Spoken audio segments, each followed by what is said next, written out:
وہ چیزیں یہ سنتے ہیں، ان کے دل پر اثر ہی نہیں ہوتا، فرق ہی نہیں پڑتا. تو اللہ سبحانہ تعالیٰ کہتے ہیں وہ بہرے گونگے اندھے ہیں، تو وہ نہیں سمجھتے، ان کو عقل ہی نہیں ہے. دوبارہ کھانے کے اوپر بات آ رہی ہے، یا ایھا الذین آمنو، اے لوگوں جو ایمان لائے ہو، کلوا من طیبات ما رزقناکم، اللہ کی جو پاک چیزیں ہیں، حلال والی چیزیں، اس کو کھاؤ جو اللہ نے تمہیں دی ہے. من طیبات ما رزقناکم، ان پاکیزہ چیزوں میں سے کھاؤ جو ہم نے تمہیں عطا کیا ہے. دیکھیں من کا ورڈ آ رہا ہے، من کا مطلب ہوتا ہے اس میں سے کھاؤ. اس میں یہ بات نہیں ہے کہ وہ ہر چیز ضرور کھاؤ، چاہے تمہیں پسند ہے چاہے تمہیں ناپسند ہے. ہاں اپنی پسند کی چیز جو پاک ہے طیب ہے ضرور کھاؤ. من طیبات، اس میں سے بھی مناسب کھاؤ. وشکرو للہ، اور کھانے کے بعد کیا ہونا چاہیے؟ اللہ کا شکر ادا کرو. ان کنتم ایاہ تعبدون، اگر تم صرف اسی کی عبادت کرتے ہو تو کیا ہونا چاہیے؟ اللہ کی نعمتیں پا کر تم اس کا شکر بجا لاؤ. انما حرم علیکم المیتۃ والدم ولحم الخنزیر وما اہل به لغیر اللہ، اللہ سبحانہ تعالیٰ نے کچھ چیزیں حرام کی ہیں. اس کا ذکر اللہ سبحانہ تعالیٰ نے سورہ البقرہ میں 2 جگہ، اسی طرح سورہ المائدہ کی آیت نمبر 3 میں، اور پھر اللہ سبحانہ تعالیٰ سورہ نحل میں بھی اس کا ذکر فرمائیں گے کہ اللہ سبحانہ تعالیٰ نے 4 چیزوں کو حرام کر دیا. وہ کیا ہے؟ انما حرم علیکم المیت، اللہ سبحانہ تعالیٰ نے تم پر مردار کو حرام کیا، وہ چیز جو خود بخود مر جاتی ہے. مردار، آپ نے جانور خریدا، اور کئی لوگوں کے ساتھ ایسے میں نے معاملہ سنا ہے کہ قربانی کے لیے کوئی جانور خریدا، لیکن کیا ہوا، رات میں کسی وجہ سے بیمار پڑ گیا یا کوئی اور چیز ہو گئی اور وہ مر گیا. تو اب آپ یہ نہیں کریں گے کہ نہیں میں تو قربانی کے لیے لایا تھا، ہے تو حلال جانور، بس میں اب ذبح کر لیتا ہوں. نہیں، جو مر گیا مردار، ختم، اب وہ الاؤ نہیں ہے کھانا. اسی طرح کوئی جانور اپنی موت، بے شک وہ حلال جانور تھا لیکن وہ اپنی موت آپ مر گیا، کسی اور چیز سے مر گیا، گر کر مر گیا، دب کر مر گیا، اوپر سے یعنی زخموں سے مر گیا، وہ آلریڈی مر گیا، اور آپ اب اس مرے ہوئے جانور کو استعمال نہیں کر سکتے، خواہ وہ حلال جانور تھا. انما حرم علیکم المیتۃ، آپ کے ذبح کرنے سے پہلے ہی وہ مر گیا، اب آپ اس کو یوٹیلائز نہیں کر سکتے، وہ مردار کے حکم میں چلا گیا. علیکم المیتۃ والدم، اور خون، خون بھی حرام ہے. ٹھیک ہے، جانوروں کا خون بھی نہیں لے سکتے.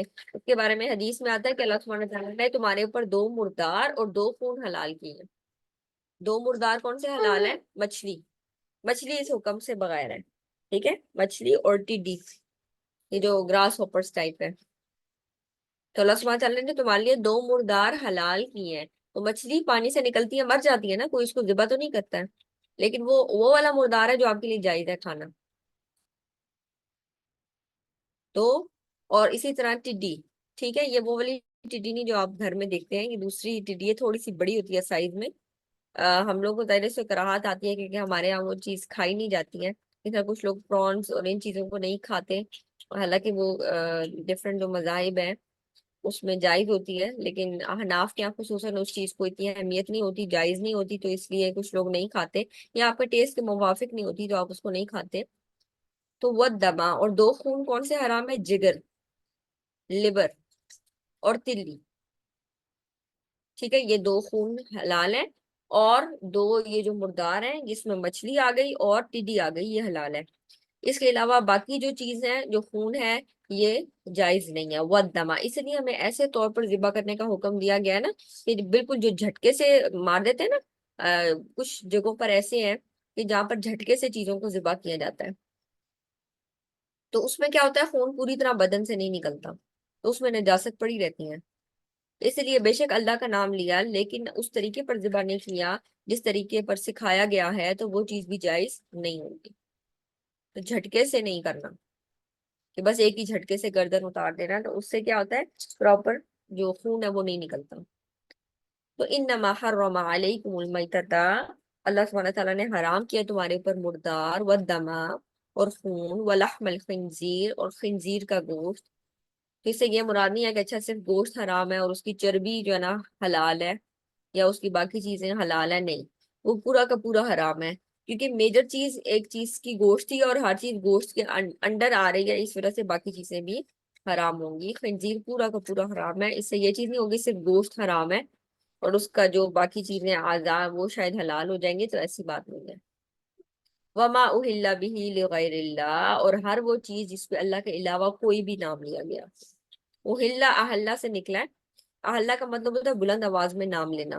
چاند بھی جب دیکھا جاتا ہے نا تو وہ کہتے ہیں نا اللہم اہلہ، یعنی اے چاند، یعنی ہم آپ کو ویلکم کرتے ہیں، اس وقت ہم اللہ تعالیٰ سے دعا مانگتے ہیں نا، تو بلند آواز میں دعا مانگنا، بلند آواز میں پکارنا۔ تو یہاں پر مشرکین کا کیا طریقہ تھا، جب وہ جانور کو ذبح کرتے تھے تو بلند آواز میں اس بت کا نام پکارتے تھے جس بت کے نام پر وہ ذبح کر رہے ہوتے تھے۔ تو اب اس میں اگر وہ بت نہیں شامل تو اس میں وہ تمام لوگ شامل ہیں جن کے تقرب کے لیے آپ قربانی کرتے ہیں۔ آپ کہتے ہیں ہم یہ قربانی اللہ کے علاوہ فلاں بزرگ کے لیے کر رہے ہیں، تو اس پہ آپ غیر اللہ کا نام پکارا گیا، اور یہ بہت کامن ہے۔ مجھے ابھی تک یاد ہے ہمارے بڑے یعنی اس چیز کو بڑا پوچھا کرتے تھے، ہمارے گھر اگر کوئی شخص کوئی چیز لینے آتا تھا خصوصاً محرم کی یا ربیع الاول میں، کسی ماہ میں بھی، یعنی اسپیسیفکلی جو ٹائم ہوتا ہے، اسی طرح کچھ لوگ 11ویں شریف اور 12ویں شریف اور اس طرح کی چیزیں انہوں نے کی ہوتی ہیں، یا پھر وہ کہتے ہیں کہ ہم داتا گنج بخش کی دیگ بنوائی ہے، تو یہاں پر یہ وہ کیا چیزیں ہیں، یعنی انہوں نے یہ چیز ان کے نام کی تاکہ ان کی سفارش لے لیں، تاکہ تقرب حاصل کرنے۔ تو یہ بھی پھر وہی کانسیپٹ ہے، اللہ کے علاوہ جب بھی آپ کسی کے نام پر ذبح کریں گے وہ کھانا جائز نہیں ہوگا، خواہ دیکھنے میں وہ چیزیں حلال ہیں، دیکھنے میں چاہے وہ گوشت نہیں بھی ہے، دیکھنے میں چاہے وہ کوئی مٹھائی ہی ہے، دیکھنے میں وہ چاہے چاول یا کھیر ہی ہے، لیکن جب آپ نے اللہ کے علاوہ کسی اور شخص کا نام اس پر لیا تو اب وہ کھانا جائز نہیں ہے۔ اس کی حرمت ایسے ہی ہے جیسے کسی بھی حرام چیز کو کھانا۔ فَمَنِ اضْطُرَّ غَيْرَ بَاغٍ وَلَا عَادٍ، تو جو کوئی مجبور ہو جائے، اس کے علاوہ کوئی آپشن ہی نہیں کھانے کا، اور حالت یہ ہے کہ اضطراری کیفیت ہے کہ اگر نہ کھایا تو موت واقع ہو جائے گی، تو اللہ سبحانہ تعالیٰ کہتے ہیں جو کوئی انتہائی مجبور کر دیا جائے، لیکن کنڈیشنل، غیر باغ ولا عاد فلا اثم علیہ، تو نہ تو وہ حد سے بڑھنے والا ہو نہ وہ زیادتی کرنے والا ہو، نہ تو حد سے بڑھے اور نہ ہی وہ زیادتی کرے، زیادہ بھی نہ کھا لے کہ اچھا موقع تو مل ہی رہا ہے چلو طرح زیادہ ہی کھا لو، ولا عادل، حد سے گزرنے والا نہ ہو، زیادتی کرنے والا نہ ہو، فلا اسم علیہ، تو وہ شخص جو بس ضرورت کے بقدر کھا لیتا ہے کہ بس زندگی کی بچ جائے، جان بچ جائے، کیونکہ اس کے علاوہ کوئی اور آپشن ہی نہیں ہے کھانے کا، تو ایسے شخص پر کوئی گناہ نہیں۔ ان اللہ غفور الرحیم، اللہ تعالیٰ بخشش کرنے والا اور مہربان ہے۔ ان الذین یکتمون ما انزل اللہ من الکتاب، یقیناً وہ لوگ جو اس کو چھپاتے ہیں، کس کو چھپاتے ہیں، جو اللہ نے نازل کیا، ما انزل اللہ من الکتاب، جو اللہ نے کتاب میں نازل کیا، آپ صلی اللہ علیہ وسلم کے آنے کو چھپاتے تھے، بنی اسرائیل، وَيَشْتَرُونَ بِهِ ثَمَنًا قَلِيلًا، اور اس کے بدلے میں وہ تھوڑی قیمت حاصل کرتے ہیں۔ اب آپ امیجن کریں نا کہ بنی اسرائیل جو کہ اہل کتاب مشہور ہیں، اور انہوں نے یہ بھی مشہور کیا ہوا ہے کہ ایک پیغمبر آنے والے ہیں، اور یہ بات انڈرسٹوڈ سی تھی کہ وہ پیغمبر بنی اسرائیل میں سے ہی آئیں گے، یہودیوں میں سے ہی چوز ہوں گے، کیونکہ ابھی تک سارے پیغمبر انہی میں سے آ رہے تھے، تو وہ یہ سوچ بھی نہیں سکتے تھے کہ بنی اسماعیل میں سے بھی کوئی آ جائے گا، ان کے ذہن میں یہی تھا کہ بنی اسرائیل میں سے ہی آنے ہیں۔ تو انہوں نے لوگوں پر نا اپنی اجارہ داری قائم کی ہوئی تھی، لوگ نظر و نیاز لا کر ان کو دیتے تھے، وہ گدی نشین تھے، لوگوں کے اندر ان کی بڑی رسپیکٹ تھی، لوگ انہی کو آ کر چیزیں دیتے تھے، تو ان کی مارکیٹ تھی ثمنً قلیلا۔ اب انہوں نے کیا کیا، جب پیغمبر آئے اور انہوں نے دیکھا کہ اگر ہم اس پیغمبر کو مان جائیں گے تو کیا نقصان ہوگا، ہماری تو یہ دکان لگی ہوئی ہے، لوگ ہمیں نظر و نیاز دیتے ہیں، ہماری بڑی رسپیکٹ ہے، یہ تو سب ختم ہو جائے گا، لوگ تو ہمارے سے متنفر ہو جائیں گے، لوگ ہمیں یہ چیزیں دینا چھوڑ دیں گے، ہمارا جو مالی حساب کتاب چل رہا ہے یہ ختم ہو جائے گا، ہماری رسپیکٹ ختم ہو جائے گی اگر ہم اللہ کے رسول کو رسول مان لیں۔ تو انہوں نے ہیلے بہانے تلاش کیے اور کتاب میں ان کی نشانیوں کو چھپانا شروع کر دیا، ثمنً قلیلا، اور اس کے بدلے یہ تھوڑی قیمت حاصل کرتے ہیں، یعنی دنیا کے حقیر فائدے کے لیے انہوں نے اتنی بڑی بات جو ان کی کتابوں میں مینشن تھی اس کو چھپانا شروع کر دیا۔ اولئک ما یأکلون فی بطونہم الا النار، یہی وہ لوگ ہیں کہ جنہوں نے اپنے پیٹوں میں آگ ڈال لی ہے، یہ کچھ نہیں کھاتے مگر آگ۔ ولا یکلمہم اللہ یوم القیامہ، اور اللہ سبحانہ تعالیٰ قیامت کے دن ان سے بات بھی نہیں کرے گا، ولا یزکیہم، اور ان کو پاک بھی نہیں کرے گا، ولہم عذاب علیم، اور ان کے لیے دردناک عذاب ہے۔ کیوں؟ اولئک الذین اشتروا الضلالۃ بالہدی، یہ وہ لوگ ہیں جنہوں نے ہدایت کے بدلے میں گمراہی کو پسند کیا، خریدا، انہوں نے خرید لی گمراہی کس کے بدلے؟ ہدایت کے بدلے. ان کے پاس ہدایت آ گئی تھی، اس کے باوجود انہوں نے کس کو چوز کیا؟ گمراہی کو چوز کیا. والعذاب بالمغفرہ، اور بخشش کے بدلے انہوں نے عذاب کو اپنے لیے پسند کیا. ایسے کام کرتے ہیں جس سے یہ عذاب کے مستحق ہو، نہ کہ بخشش کے. فما اصبرهم علی النار، تو کس قدر یہ آگ پر صبر کرنے والے ہیں، کتنا صبر ہے ان کے اندر کہ یہ جہنم کی آگ کو سہیں گے. یہ جو ہے نا، یہ ایک طنزیہ انداز ہے. فما اصبرهم علی النار، بڑا صبر ہے آگ برداشت کرنے کا. یہ بالکل ایسے جیسے بچے بات اگر نہیں سنتے تو ایک آل دو بہت اچھی مثال ہے، لیکن گورنمنٹ اسکول میں جہاں پر بچوں کی پٹائی کا رواج ہوتا ہے، ابھی بھی شاید ہوتا ہوگا، تو وہاں پر کیا ہوتا ہے کہ کوئی کسی بچے نے ہوم ورک نہیں کیا ہوتا، تو اس کو اگر ٹیچر کہتا ہے کہ آپ کا بڑا اسٹیمنا ہے ڈنڈے برداشت کرنے کا یا مار برداشت کرنے کا، تو اس کا مطلب ہے وہ اس کو انڈائریکٹلی یہ بتا رہا ہے کہ جو تم نے کام نہیں کیا اب تمہیں کانسیکوینسز بھگتنے پڑیں گے. اللہ سبحانہ تعالیٰ کہہ رہے ہیں فماس برہم النار، بڑا صبر ہے ان کا آگ پر. ان کی بڑی برداشت بڑی ہوئی ہے آگ کو برداشت کرنے کی.